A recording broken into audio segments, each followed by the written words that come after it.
કાલે અમને હાઈકોર્ટ દ્વારા મને અને મારી સાથે 4 ખેડૂતોને જેલમાંથી મુક્તિ મળી છે.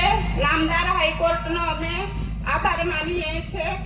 અને ધારાસભ્ય ચૈતર વસાવા વન વિભાગના કેસમાં અમને સજા કરવામાં આવી હતી.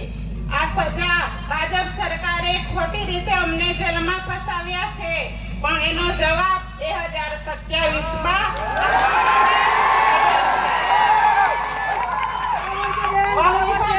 ખેડૂતોનો પાક કાપી નાખવામાં આવ્યો છે. ખેડૂતોને ન્યાય અપાવવાના બદલે આ ખોટી સરકારે એમને સજા ભોગવી છે, પણ એનો જવાબ પણ આપણી જનતા આપવા માટે તૈયાર છે. આજે ધારાસભ્ય ચૈતર વસાવા આદિવાસી સમાજ માટે ઘણી લડત આપે છે, ત્યારે આ ભાજપ સરકારને ગમતું નથી. એટલે રાજકીય કિન્ના કરી રાખી ખોટી રીતે એમને વારંવાર જેલ ભોગવે છે, પણ એનો જવાબ પણ આ જનતા આપવા માટે તૈયાર છે.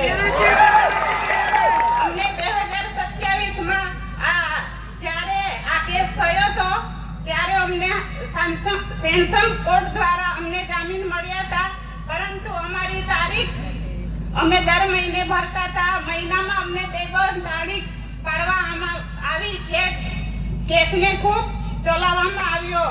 એ લોકોએ ખોટી રીતે સજા ભોગવી છે, પણ એનો બદલો પણ જનતા આપવા માટે તૈયાર છે.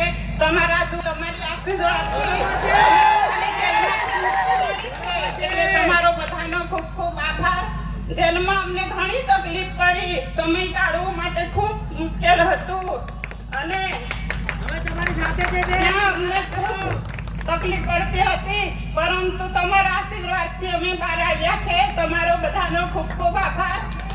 જેલમાં અમને ધારાસભ્યને દર શનિવારે પતિ પત્નીની મુલાકાત કરવામાં આવતી હતી.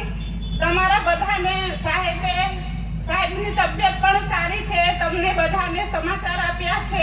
બધાને મારી યાદ આપજો અને ટૂંક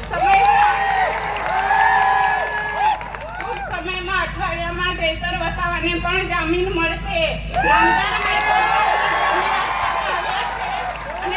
હાઈકોર્ટનો અમે આભાર માનીએ છીએ. ન્યાય પ્રણાલિકા પર પૂરો ભરોસો છે. આપણને ન્યાય ચોક્કસ મળશે. સત્ય પરેશાન થઈ શકે છે, પરંતુ પરાજિત થઈ નહીં. સત્યનો હંમેશા વિજય થયો છે.